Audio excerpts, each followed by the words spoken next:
Видеоны бастамас бұрын достар, осы каналға жазылуларыңызды сұраймын. Бұл канал керемет күшті интролар істеп береді. Ассалаумағалейкум достар, сіздермен бірге супер бала. Бұл каналды маған Арыстағы Шерхан деген бауырым сыйлыққа берді. Енді мен бұл каналға видеолар салатын боламын. CSGO, CS:GO 1.6 футбол ойындары және де Minecraft, Clash of Clans, танки онлайн ойындарына видео түсіріп, мен осы каналға салатын боламын. Сіздер тек лайктарыңызды басып каналға жазылып отырсаңыздар болды. Ал ендеше кеттік достар.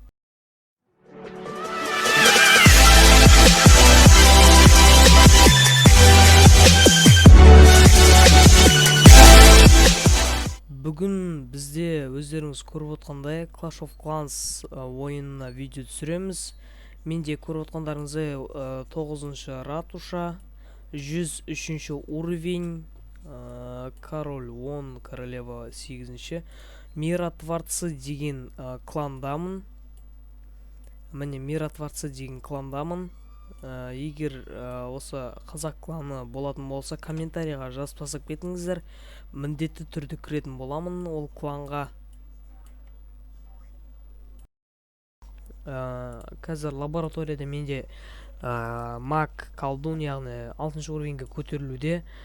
Ал қалғандарын жайлап көтеремін. Магты көтеріп болғаннан кейін мен Валькирияны 3-ші уровеньге көтеретін боламын. Бүгін біздер деген қазір мына войскамен мен атака жасайтын боламын. Егер басқа да армия, яғни ұсынатын болсаңыздар, комментарийға тастап кетіңіздер. Мен сол сіздер ұсынған армиямен міндетті түрде атака жасайтын боламын. Ал ендеше кеттік достар, атаканы бастаймыз. Корольді оятып жіберейік геройымызды. Көбісі айтады, осы соңғы кезде Clash of Clans'тан фарм аз болып кетті деп. Білмеймін мен ол жағын, бірақ мен де келсем ол оймен. Бұл фармды іздеу үшін кемі 100 мыңдай кетіресің, ондасындар шығып қалмаса. Достар, солай қазір фарм азайып кетті. Келесі видеода мен қазір менде гонча 2-ші уровень, ал шар 6-шы уровеньда. Осы келесі ойында 4 гонча мен қалғандарын шар, одан кейін мухтар алып, кәдімгі КВ-да атака жасайтындай қып, сондай войскамен алып атака жасайтын боламын. Ал сіздер мені қолдап лайктарыңызды басып каналға жазылып отырсаңыздар болды. Мінекей достар, фарм таптым деп ойлаймын. Кемі 10 минут іздедім мына фармды. Міне осындай фарм. Қазір атака жасап көреміз. Қазір міне луктармен жан-жағын тазалап аламыз. Nereden ошынса жереміз. Міне мынаны тонаймыз. Қазір грабит етеміз. Мына ішке кіру керек бізге. Мына шахтаға черный жиналған. Ішінде шахталар орналасқан. Білмеймін, қазір алуға тырысамыз. Бізде қазір король мен королева бар әзірге. Бұл король мен королеваны біздер деген мына жерден тастаймыз. Мына жерден тастайық. Артынша королеваны жібереміз. Артынша там корольге дух беріп тұру үшін.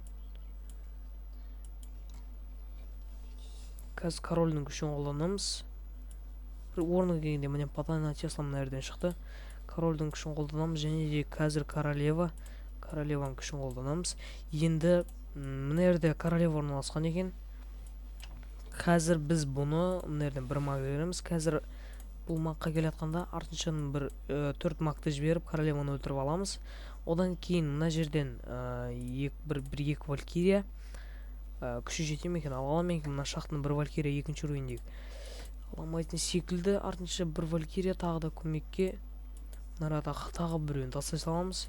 2 валькирия, біреу, және мынараға бір 2 кабанмен алдап, екеуін мына бір шақтына алып аламыз. 2 колдунмен.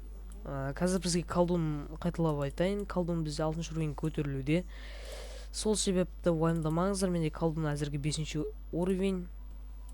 Так, шақтын алдық.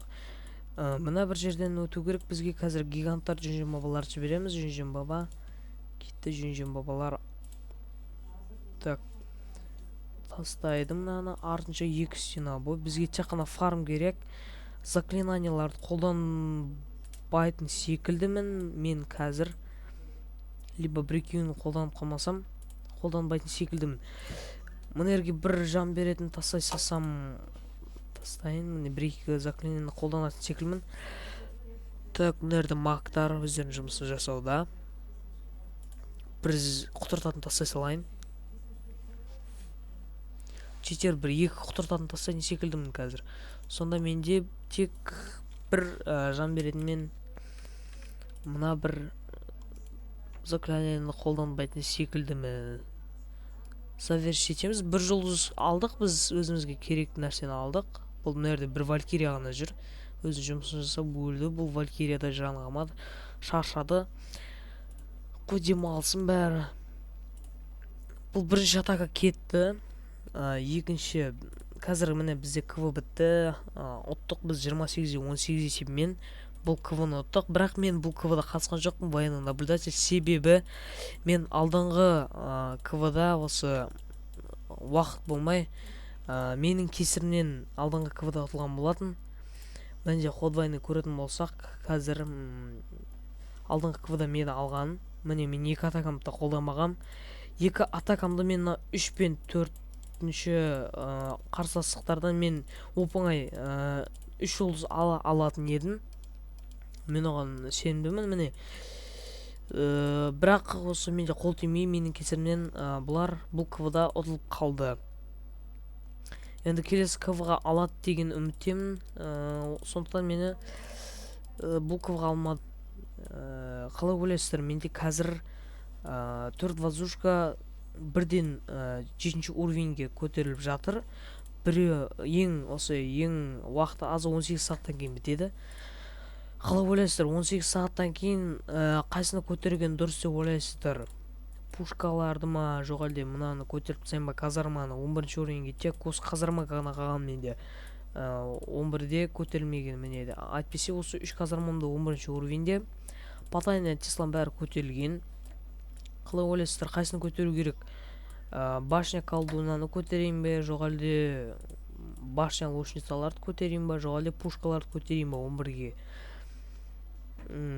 Ал менде қазір осы 6 күннен кейін маг 6-ші уровеньге көтеріліп болғаннан кейін менде қазір 71.000 көлемінде черный эликсир бар. 60.000-ға осы валькирияны көтеретін боламын, достар. Сіздер лайктарыңызды басыңыздар, мені қолдап отсаңыздар болды.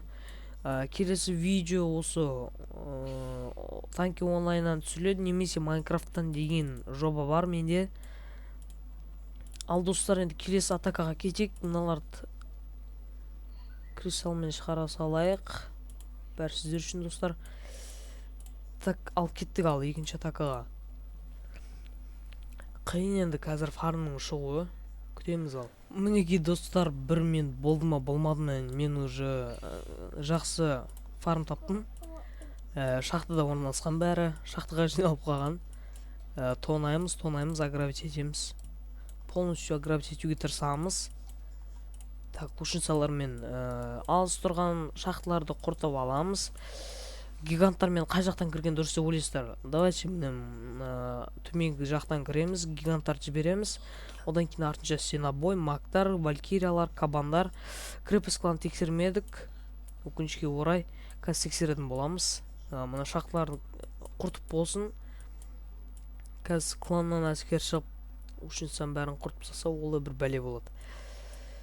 Крепость кланда менің ойымша әскер бар секілді. Қазір достар, қазір бәрін көреміз. Шахталар кетті бәрі. Ұшырдық барлық шахтыны, тонадық, тонағанша.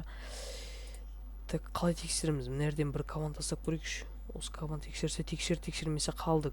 Крепость кланда менің ойымша әскер жоқ. Кетті, жүн бабалар тастаймыз. Жүн күйген бірде мамонттарды. Артынша 2 стена бой. Мынерден бір 4 маг, мынерден 4 маг, 8 маг. Артынша мынерден валькириялар жүреді бізде. Кетті бәрі, кетті. Мынерге құтыртатын тастаймыз. Артынша 2 маг тағы кетпесе қалды. Бір жан беретін тастаймыз. Бір құтыртатын тұр. Қазір бізде валькириялар мына қырылды. Королева колдундардан құтыртатын кетті тағы. Жан беретін қамап бізге екі жан беретін алады. Негізі көбісінде алдыңғы атакада бір жан беретін қолданбай осындай войскалар шықпалды бізде. Кетті тағы біреуін тастаймыз. Гиганттар мына магтар өлмеу қажет бізде, бірақ 5-ші уровень әттең өліп қалады. Гиганттар қырылады әрине. Хоть бір жұлдызды аламадық. Ну ладно, ештеңе қылмайды. Бірақ менде қазір бір жұлдыз алатын шығармын. Мұның ішінде валькириялар бар. Білмеймін, бір бағын сынап көрейік. Алады ма екен, аламайды екен. Міне тастаймыз. Лучницалар, міне валькирия колдундар бар.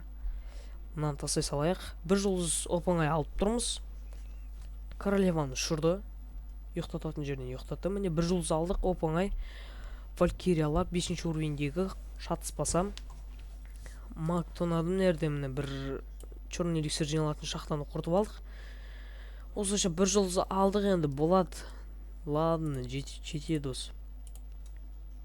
Жақсы фарм болды. 370 мың, 400 мың көлеміндегі фарм болды. Достар, егер видео ұнаса, каналға жазыңыздар, лайктарыңызды басыңыздар. Келесі видео бұл танки онлайннан немесе Майнкрафттан болуы мүмкін. Сау болыңыздар.